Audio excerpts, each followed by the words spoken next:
Bonjour à tous, bienvenue dans notre émission Ça ne sortira pas d'ici. Aujourd'hui, nous allons aborder une situation trop présente dans le monde du travail, l'épuisement professionnel. Les soignants ne sont pas épargnés, au contraire. Effectivement, selon une enquête menée par l'Ordre national des infirmiers en novembre 2020, sur 6000 soignants, 57% d'entre eux sont en situation d'épuisement professionnel.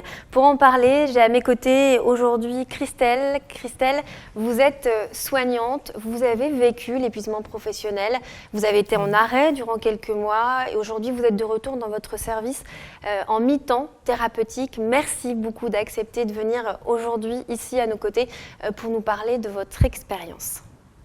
Anne-Catherine, bonjour. Vous êtes responsable des ressources humaines dans nos établissements et vous êtes là aujourd'hui pour nous apporter un éclairage justement sur la situation. Christelle, je me tourne d'abord vers vous. Est-ce que vous pouvez nous parler de votre vécu ? Oui, je vais essayer de vous en parler.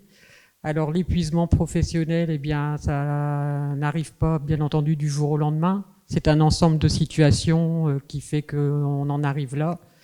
D'une part, par l'importance de la charge de travail qui nous est imputée, le turnover important du nombre de patients, le personnel qui malheureusement par les aléas de la vie peut être malade, qui démissionne ou qui part et qui n'est pas forcément remplacé immédiatement vu la situation de pénurie d'infirmières qu'il peut y avoir en ce moment.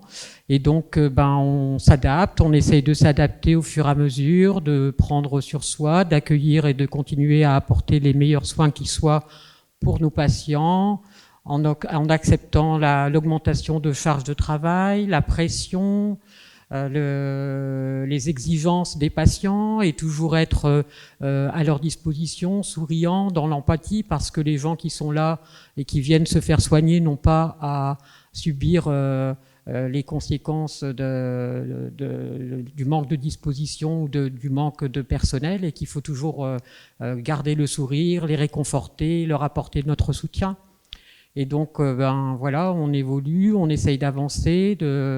Et puis, il y a un moment où la fatigue s'installe, de plus en plus importante. On se dit que c'est passager, que ça va passer. On se dit qu'il faut continuer, qu'on est là pour avant tout nos patients et on les aime, nos patients, donc on veut leur apporter toujours le meilleur. Et donc, on prend sur soi, on continue, et puis un jour, on a des petits signaux d'alerte, on a l'envie on n'a plus trop envie d'aller travailler, ça devient difficile, on est moins à l'écoute et moins dans l'empathie pour le patient. Et puis, petit à petit, j'ai envie de dire, les symptômes s'accroissent et puis il arrive un moment où voilà, j'ai envie de dire ce qui a été pour ma part, la tête ne suit plus le corps ou réciproquement le corps ne suit plus la tête et il arrive un moment où on s'effondre et où on n'est plus en mesure de prendre en charge ses patients et où aller travailler devient une telle contrainte que déjà le matin, pour ma part, remonter dans ma voiture pour aller au travail, je pleurais déjà sur la route. C'est ce qui vous a alerté ? C'est ce qui m'a alerté, oui, mais malgré tout, j'ai quand même continué. J'ai quand même voulu continuer encore de nombreuses semaines, jusqu'au jour où je me suis vraiment effondré dans le cabinet d'un médecin. Vous avez une perte de sens à ce moment-là ? De sens sur votre vocation, mais vous me disiez que vous aimiez toujours votre... Oui, j'ai eu une perte de sens, oui, dans la mesure où je suis un peu une infirmière ancienne et j'ai fait ce métier par vocation, si je puis dire. En fait, j'étais frustré dans ma profession. Ça n'était pas satisfaisant pour moi de ne plus pouvoir leur accorder autant de temps que je le désirais et autant d'attention. À ce moment-là, vous avez été mise en arrêt, c'est ça ? Oui, j'ai été mise en arrêt, oui, parce que ça devenait dangereux pour ma santé et puis ça n'était pas souhaitable pour les patients d'avoir un soignant dans un état psychique de ce genre. Combien de temps cet arrêt a duré ? Plus de 6 mois. Aujourd'hui, vous êtes de retour dans votre service, mais en mi-temps thérapeutique. Oui. Comment ça se passe? Vous pouvez nous expliquer le Alors, retour? au début, la reprise a été un peu compliquée. Hein. C'est une interrogation toujours de vais-je être capable de reprendre mon travail dans des conditions normales? Est-ce que je vais être capable d'être nouveau à l'écoute, d'être au top dans les soins? C'est beaucoup de questionnements sur soi-même, sur les autres, une appréhension aussi un peu vis-à-vis des collègues, du jugement que les autres soignants, que ce soit collègues ou médecins même, peuvent avoir sur vous, la peur, la crainte d'avoir montré une faiblesse en fait. Et même si on sait que c'est pas le cas, c'est très difficile. Et je peux dire que mes premières semaines ont été un peu compliquées, mais là je suis à 2 mois et demi de ma reprise de travail et je peux dire qu'à ce jour je me sens mieux et que j'ai retrouvé avec plaisir d'une part mes collègues, mais surtout mes patients, et j'arrive de nouveau à leur consacrer et à leur apporter le maximum de ce que je peux faire. Merci beaucoup Christelle pour ce témoignage. Anne-Catherine, je me tourne vers vous. Donc je rappelle, vous êtes responsable des ressources humaines dans nos établissements. Quelle réaction vous avez face au vécu de Christelle? Je trouve que Christelle a décrit avec beaucoup de pudeur ce qu'elle a vécu. Et en même temps, dans son discours, on y trouve tous les composants d'un syndrome d'épuisement professionnel. C'est toujours dramatique et poignant de voir que un salarié finalement en vient à devoir, à être dans une situation comme celle-là. C'est quelque chose qui ne devrait pas arriver. On le sait. Après, ça arrive. On le sait aussi.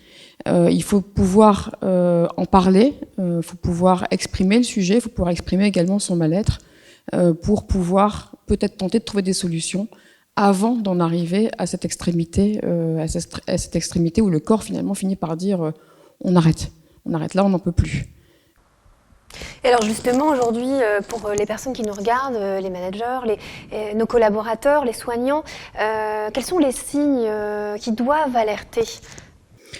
Christelle en a très très bien parlé, à mon avis. Elle a parlé de fatigue intense, elle a parlé de démotivation, elle a parlé de repli un peu sur soi, de sentiment un peu d'isolement également. Ce sont des choses qui doivent à un moment donné alerter.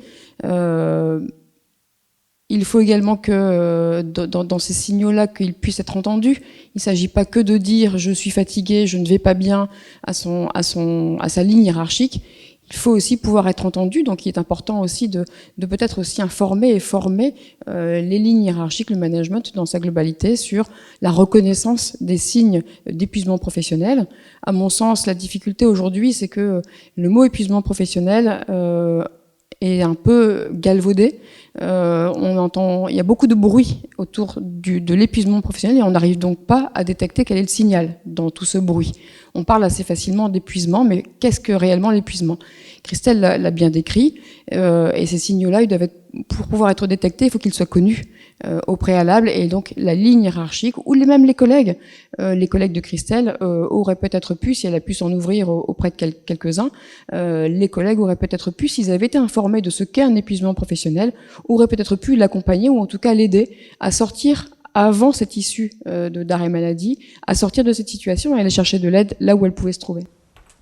Et alors justement, Anne-Catherine, pour conclure en un mot, quelle personne on doit aller voir quand on se retrouve, quand on est dans une situation d'épuisement professionnel? Quelle personne on doit interpeller au sein de l'établissement? Mais je pense qu'on peut interpeller toute personne. Les collègues sont là également. On noue généralement des relations un peu privilégiées avec certains de ses collègues, peut-être pas avec tout le monde, mais au moins avec certains. Les collègues, le manager direct, les ressources humaines sont également là pour pouvoir vous entendre et vous accompagner.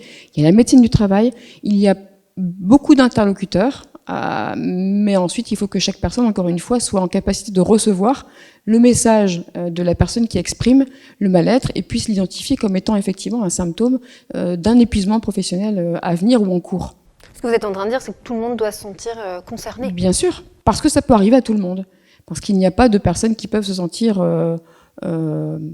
au-dessus de ça. Ça arrive, ça peut arriver à tout le monde. Et chez les soignants en particulier, vous l'aviez dit, hein, c'est une population quand même particulièrement à risque par rapport à l'épuisement professionnel. Merci Anne-Catherine, merci Christelle pour votre témoignage très fort qui, on l'espère, va contribuer à mieux considérer l'épuisement professionnel chez nos soignants. Concernant donc le port de masque, hein, je tiens quand même à le préciser, on n'a pas de masque sur ce plateau, mais toutes les conditions sanitaires sont respectées.